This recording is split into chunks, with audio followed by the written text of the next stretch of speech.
The Emperor of China had the power, according to ancient tradition, to predict astronomical phenomena. Displays of this power confirmed the emperor's divine legitimacy and were taken very seriously. The more accurate the prediction, the more effective the demonstration. Members of the intellectual elite, of which Li Du and Tulishin numbered, were aware that for many years it had been the Jesuits at court who had provided the emperor with a yearly calendar of astronomical events. Their calculations had proven reliable and accurate to the minute. Naturally, public acknowledgement of their role was forbidden, as it would tarnish the pageantry of the emperor's predictions. And what better way to assert control over a notoriously unstable province than to impress the people with a spectacular festival and an eclipse of the sun? It had fallen to Tulishin to organize the unprecedented event in an area known throughout China only for its disease and barbarism. He would be blamed if the emperor was disappointed. "Thousands will gather in the field east of the city," Tulishin went on with forced enthusiasm. "And the emperor will appear before them as a deity on a towering golden pavilion.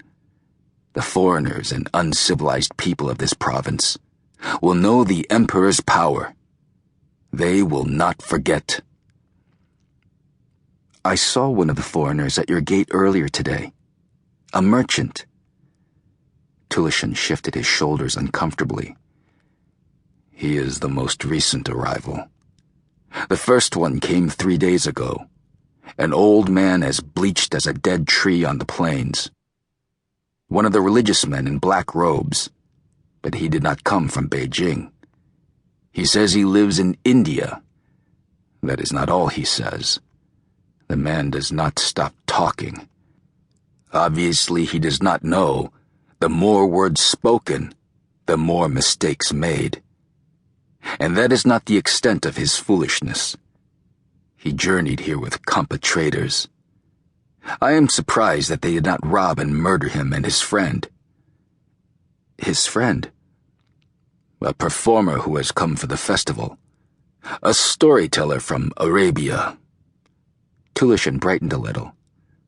"The storyteller is amusing and speaks good Chinese.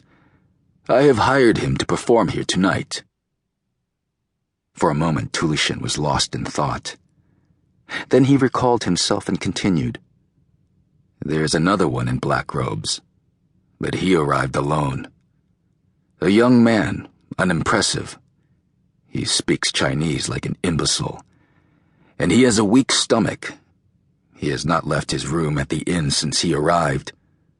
I sent my doctor to bring him herbs, and now the strange man wants to know everything about the plants the doctor used.